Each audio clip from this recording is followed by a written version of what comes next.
चलिए दोस्तों, जान लेते हैं आज की सभी महत्वपूर्ण और बड़ी खबरों को। लेकिन अभी तक आपने चैनल को सब्सक्राइब नहीं किया तो सब्सक्राइब कर लीजिए। सबसे बड़ी खबर की बात करें तो वायनाड में होने वाले उपचुनाव को लेकर काफी चर्चा है। कांग्रेस उम्मीदवार प्रियंका गांधी ने अपना प्रचार अभियान तेज कर दिया है।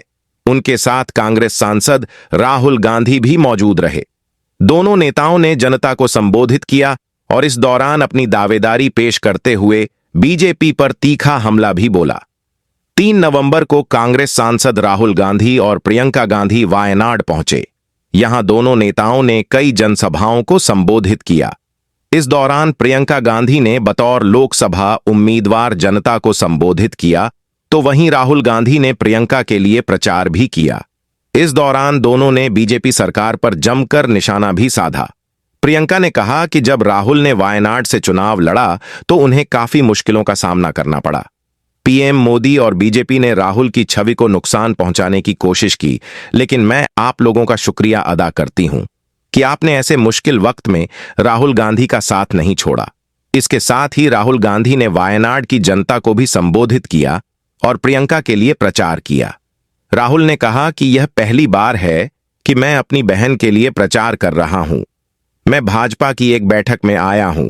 मेरे पहले चुनाव के दौरान मेरी बहन ने मेरे लिए प्रचार किया था और तब से वह ऐसा कर रही हैं।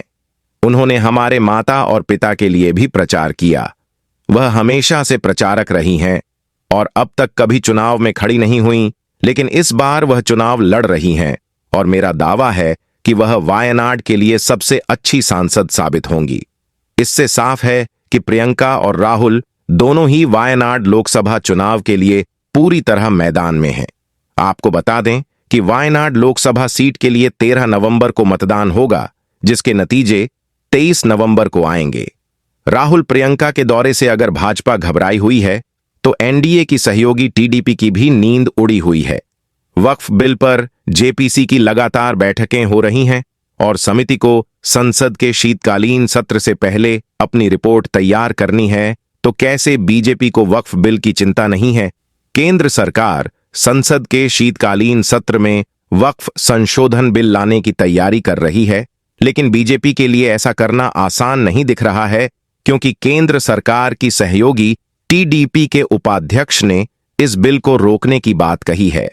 टीडीपी के उपाध्यक्ष नवाब जान उर्फ अमीर बाबू का कहना है कि हमें इस बिल को असफल बनाने के लिए काम करना होगा। ये भारत का दुर्भाग्य है कि पिछले 10-12 सालों में यहां वो हुआ है जो नहीं होना चाहिए था। हमारे चंद्रबाबू नायडू एक धर्मनिरपेक्ष मानसिकता वाले व्यक्ति हैं। वो हिंदू और मुसलमान को एक ही नजर से देखते हैं। उन्होंने आगे कहा कि किसी भी धर्म का कोई भी बोर्ड हो, उसमें उसी धर्म के लोग होने चाहिए।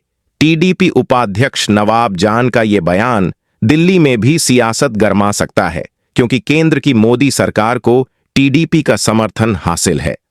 और अगर टीडीपी सदन में इस बिल का समर्थन नहीं करती है तो बीजेपी इस बिल को पास नहीं करा पाएगी और ऐसे में बिल को लेकर बीजेपी और टीडीपी के बीच मतभेद का असर सीधे तौर पर पीएम मोदी की कुर्सी पर देखने को मिल सकता है। टीडीपी ने वक्फ बिल पर कड़ा विरोध जताया है और यह भी साफ कर दिया है कि वो इसका समर्थन नहीं करेगी, इसे असफल बनाने का काम करेगी। यानी एनडीए की सहयोगी विपक्षी खेमे में चली गई है और बीजेपी को झारखंड में भी चुनौतियों का सामना करना पड़ रहा है। पार्टी ने चुनाव के लिए अपना घोषणा पत्र जारी कर दिया है।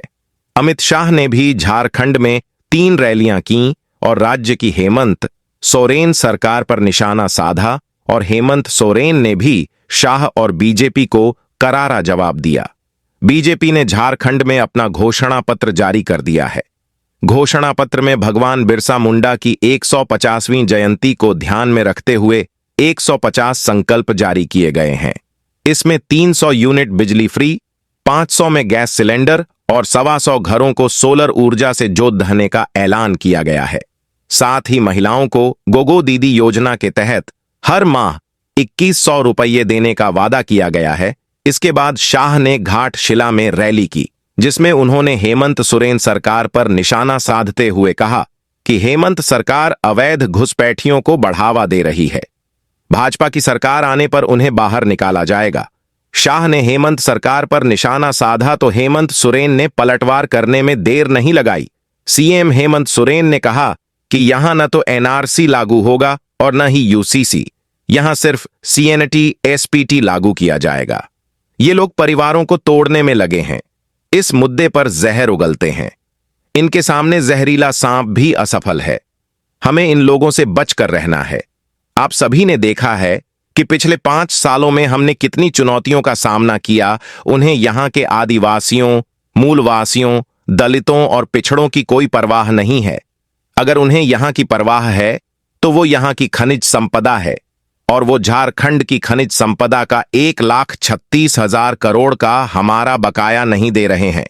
हेमंत सोरेन ने कहा कि इन लोगों ने मेरा कार्यकाल पूरा नहीं होने दिया। हमारे कार्यकाल में 1 महीना बचा था। उन्होंने 1 महीने पहले ही चुनाव करा लिए।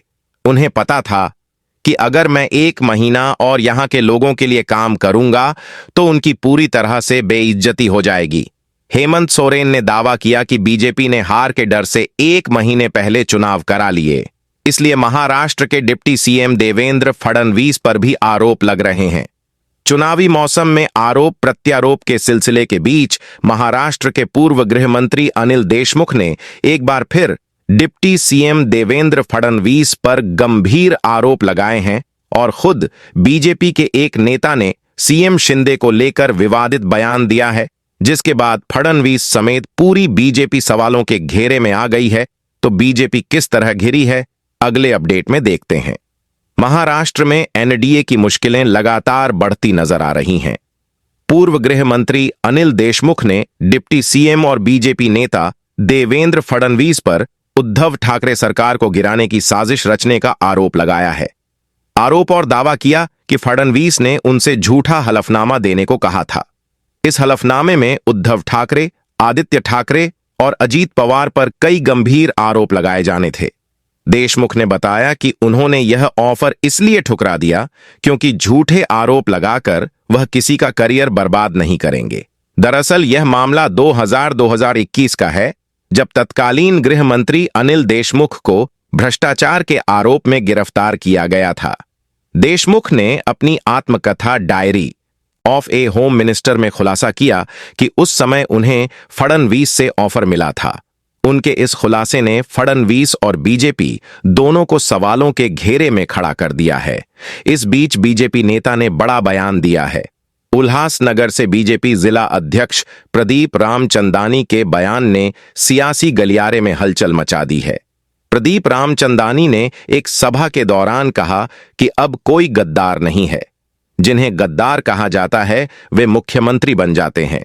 राजनीति की परिभाषा बदल गई है। गद्दारी करने वाले हमारी पार्टी में शामिल हो गए हैं। हम उन्हें खुद्दार कहेंगे। बीजेपी नेता के इस बयान को सीएम शिंदे पर तंज माना जा रहा है। अभी तक सीएम शिंदे और उनकी पार्टी शिवसेना की तरफ से कोई प्रतिक्रिया नहीं आई है, लेकिन माना जा रहा है कि उनके बयान से बीजेपी और शिवसेना के बीच विवाद शुरू हो सकता है। महाराष्ट्र चुनाव में महायुति मुश्किल में है। सहयोगी दल हमले कर रहे हैं तो जम्मू कश्मीर में बनी नई सरकार भी मुश्किल में पड़ती नजर आ रही है, क्योंकि केंद्र शासित प्रदेश में अचानक से आतंकी हमले बढ़ गए हैं।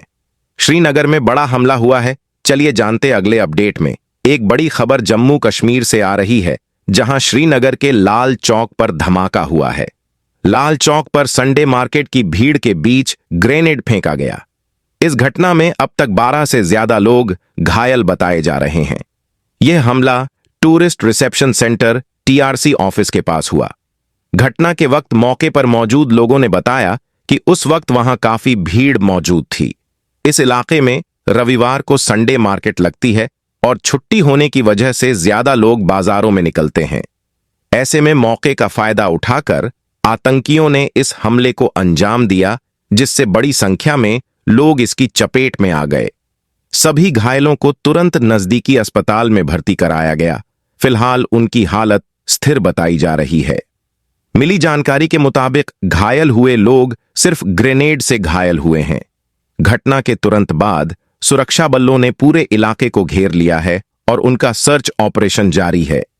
इस पर मुख्यमंत्री उमर अब्दुल्ला ने ट्वीट कर अपनी प्रतिक्रिया दी है। उन्होंने लिखा कि पिछले कुछ दिनों से घाटी के कुछ हिस्सों में हमले और मुठभेड़ की खबरें चल रही हैं। आज श्रीनगर के संडे मार्केट में निर्दोष दुकानदारों पर ग्रेनेड हमले की खबर बेहद परेशान करने वाली है। निर्दोष नागरिकों को निशाना बनाने का कोई औचित्य नहीं हो सकता। सुरक्षा व्यवस्था को जल्द से जल्द इस लहर को खत्म करने का हर संभव प्रयास करना चाहिए ताकि लोग बिना किसी डर के अपना जीवन जी सकें।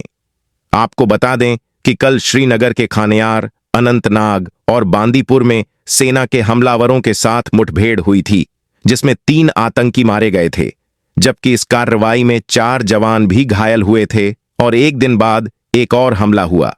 ऐसे में जम्मू कश्मीर के लोगों की सुरक्षा पर बड़ा सवाल खड़ा हो गया है। जम्मू कश्मीर में लगातार हो रहे हमलों ने सुरक्षा एजेंसियों पर भी सवाल खड़े कर दिए हैं। अमेरिकी राष्ट्रपति चुनाव को लेकर भी सवाल उठ रहे हैं। चुनावों के बीच अमेरिकी चुनाव आयोग टेंशन में नजर आ रहा है। डोनाल्ड ट्रंप की रिपब्लिकन पार्टी ने चुनाव प्रक्रिया पर सवाल उठाए हैं, जिसके चलते काफी हलचल है। अगले अपडेट में जानते हैं क्या है पूरा मामला। अमेरिका में राष्ट्रपति चुनाव के लिए अब कुछ ही घंटे बचे हैं। ऐसे में जबकि रिपब्लिकन पार्टी के उम्मीदवार डोनाल्ड ट्रंप और डेमोक्रेटिक उम्मीदवार कमला हैरिस ने आखिरी वक्त में प्रचार के लिए पूरी ताकत झोंक दी है, चुनाव आयोग की टेंशन बढ़ती नजर आ रही है। अमेरिका में इस बार का राष्ट्रपति चुनाव न सिर्फ अब तक का सबसे करीबी चुनाव कहा जा रहा है, बल्कि यह कई विवादों में भी पड़ने लगा है। पूरी चुनाव प्रक्रिया पर भी सवाल उठ रहे हैं। खासकर रिपब्लिकन पार्टी की तरफ से सार्वजनिक मंचों से आरोप लगाए जा रहे हैं कि उनके मतदाताओं को वोट देने से रोकने की साजिश हो रही है। हालांकि यह भी कहा जा रहा है कि कमला हैरिस की बढ़ती लोकप्रियता और जनसमर्थन को देखकर ट्रंप घबरा गए हैं। ऐसे में उनकी पार्टी की तरफ से इस तरह के आरोप लगाए जा रहे हैं। इन हालातों में अमेरिका का चुनाव आयोग भी सतर्क नजर आ रहा है। आयोग खुद पर उठ रहे सवालों का जवाब भी दे रहा है। दरअसल चुनाव आयोग को इस बात की चिंता है कि चुनाव प्रक्रिया पर सवाल किसी आम आदमी द्वारा नहीं, बल्कि दिग्गजों द्वारा उठाए जा रहे हैं। और जिस तरह से 2020 के चुनाव के बाद डोनाल्ड ट्रंप ने नतीजों को स्वीकार नहीं किया था, उन्होंने मतगणना में धांधली का आरोप लगाया था और इसके बाद हिंसा भड़क उठी थी। ऐसे में चुनाव आयोग इस बार के नतीजों को लेकर पहले से ही सतर्क है। आपको बता दें कि अमेरिका में 5 नवंबर को मतदान होने वाला है और मतदान के बाद वोटों की गिनती भी शुरू हो जाएगी। और अब बुलेटिन के आखिर में बात करेंगे यूपी में पोस्टरों को लेकर गरमाई सियासत की। बीजेपी के बटेंगे तो कटेंगे के जवाब में सपा प्रमुख अखिलेश यादव ने जुड़ेंगे तो जीतेंगे का नारा दिया था और अब एक बार फिर सपा ने नए नारे के साथ बीजेपी पर हमला बोला है। तो क्या है ये नया नारा जिसने बीजेपी की नींद उड़ा दी है? तो दोस्तों, आपको बता दें कि यूपी उपचुनाव को लेकर सूबे का सियासी पारा चढ़ा हुआ है। इस बीच सूबे में पार्टियों के बीच पोस्टर वॉर भी जारी है। हाल ही में सीएम योगी के बटेंगे तो कटेंगे के जवाब में सपा ने जगह जगह जुड़ेंगे तो जीतेंगे के पोस्टर चिपकाए थे। अब सपा ने एक बार फिर पलटवार करते हुए एक और पोस्टर जारी किया है और सीधे सीएम योगी पर निशाना साधा है। आपको बता दें कि सपा कार्यालय के बाहर एक पोस्टर लगाया गया है जिसमें लिखा है कि मठाधीश बांटेंगे और काटेंगे पीढ़ियां जोड़ेगी तो जीतेगी। ये पोस्टर सपा नेता अमित चौबे ने लगाया है। उनका आरोप है कि आज प्रदेश में कानून व्यवस्था की स्थिति चौपट है। गरीबों के घरों पर बुलडोजर चल रहा है। मुख्यमंत्री योगी सबसे पहले एक धार्मिक समूह के मुखिया हैं। वह मानवता और अपनेपन की बात नहीं करते। वह प्रदेश के विकास की बात नहीं करते, बल्कि बांटने और काटने की बात करते हैं। इस पोस्टर के जरिए अगड़े पिछड़े सभी दलितों की भावनाओं को अपने शब्दों में पिरोने का काम किया है। आपको बता दें कि हाल ही में जब सीएम योगी ने बटेंगे तो कटेंगे का नारा दिया था, तो अखिलेश ने इस पर पलटवार करते हुए इसे राजनीतिक इतिहास का सबसे घटिया नारा बताया था। वहीं बीजेपी और एसपी के बीच चल रहे इस पोस्टर वॉर में बीएसपी सुप्रीमो मायावती की भी एंट्री हो गई है। मायावती ने नारा दिया है, जुड़ेंगे तो आगे बढ़ेंगे और सुरक्षित भी रहेंगे। अब इससे एक बात तो साफ है कि जैसे जैसे उपचुनाव में वोटिंग की तारीख नजदीक आ रही है, वैसे वैसे सभी पार्टियों के बीच चल रहे पोस्टर वॉर ने प्रदेश का सियासी पारा चढ़ा दिया है। तो आज के बुलेटिन में बस इतना ही। देखते रहिए RTV न्यूज हिंदी। नमस्कार।